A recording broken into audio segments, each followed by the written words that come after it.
Spotlight.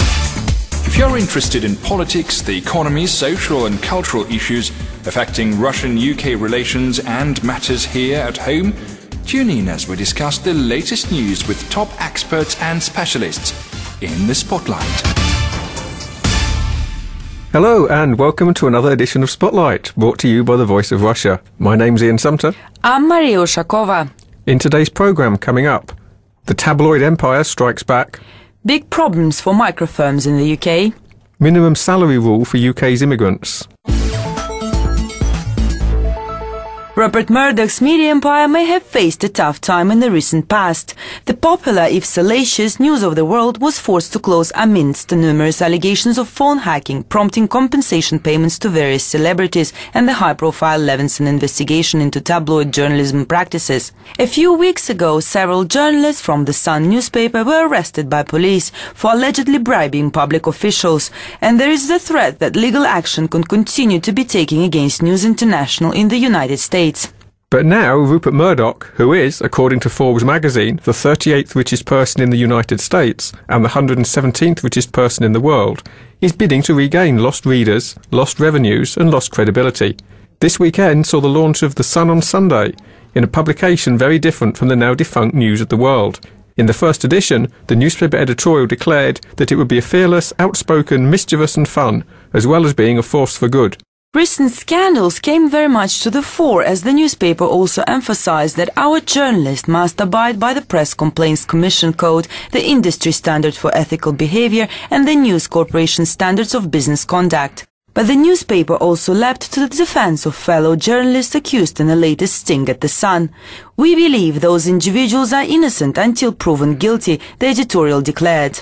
The first Sun on Sunday headline read, "My heart stopped for 40 seconds. Not on a par, maybe, with the famous toe job to no job, or we've all been screwed by the cabinet, but certainly eye-catching and sensational enough. The story itself told of celebrity Amanda Holden and her problems while giving birth. Celebrities and journalists writing for the new paper included model Katie Price, ex-footballer Roy Keane, free schools pioneer Toby Young, and celebrity chef Heston Blumenthal.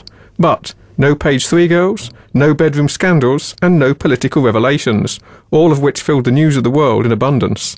David Wooding, a senior journalist at the new paper, told the media that if people are buying this who missed the News of the World, they're going to be disappointed. It's not the News of the World, it's the Sun. And the weekday Sun newspaper contained plenty of puff for its new Sunday companion. Its online site showing a crew of oarswomen from Twickenham Rowing Club sitting in their Empire 8, reading the Sun on Sunday. New readers of the newspaper were also invited to give their comments. These included: it appeals to women as much as men because it gets to the point and does it with a sense of humour. It's a brilliant mix of serious news and fun celebrity gossip that you just can't get anywhere else. And 7 days a week I get the best news, sport and gossip. What more could a man want? Amongst the British media, responses were less enthusiastic.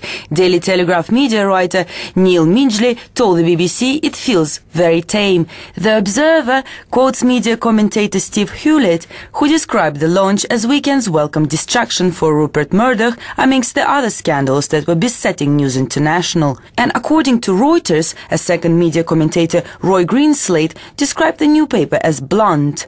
Sunday papers are going out of fashion anyway, he said, though he did add that it would be interesting to see if the Sun on Sunday was capable of reversing this trend. But if the launch of the newspaper in England was a fairly standard low-key diet of celebrity news and self-promotion, there was more meat on the bones north of the border. The scoop for the Sun on Sunday in Scotland was the revelation of Alex Salmond's preferred date for the forthcoming Scottish independence referendum. The referendum date is an ongoing thorn in the side of negotiations between politicians in Holyrood and Westminster. The Unionists are arguing for an early referendum as soon as possible. Alex Salmond and the Nationalists want it to be later. According to the Scottish Sun on Sunday, the date that Alex Salmond wants for the referendum is Saturday, October the 18th, proclaiming that this is the day when people will get the chance to vote for independence and equality for Scotland, asserting that this was the most defining moment in 3 centuries. The new paper did not openly endorse independence, asserting that the Scottish First Minister faced an enormous twofold task to convince Scots to buy his vision. But it is clear that there is a certain sharing of views between the media magnate and the Scottish leader. According to The Guardian, Murdoch has previously tweeted, "Salmon is clearly the most brilliant politician in the UK," and "Let Scotland go and compete, everyone would win." And Salmon himself returned the compliment, saying of the New Sun on Sunday, "Scotland's newest Sunday paper will be a fresh and vibrant addition in a nation that has an insatiable appetite for news. The Scottish Sun will play an important part in the great debate on our future, and signalling a vote of confidence in the media empire of Murdoch." He said of the Levinson inquiry, "The questions the probe is looking at relate to the industry, not one newspaper or company." And earlier, we spoke to Andrei Kulikov, a senior research fellow at the Institute of Europe.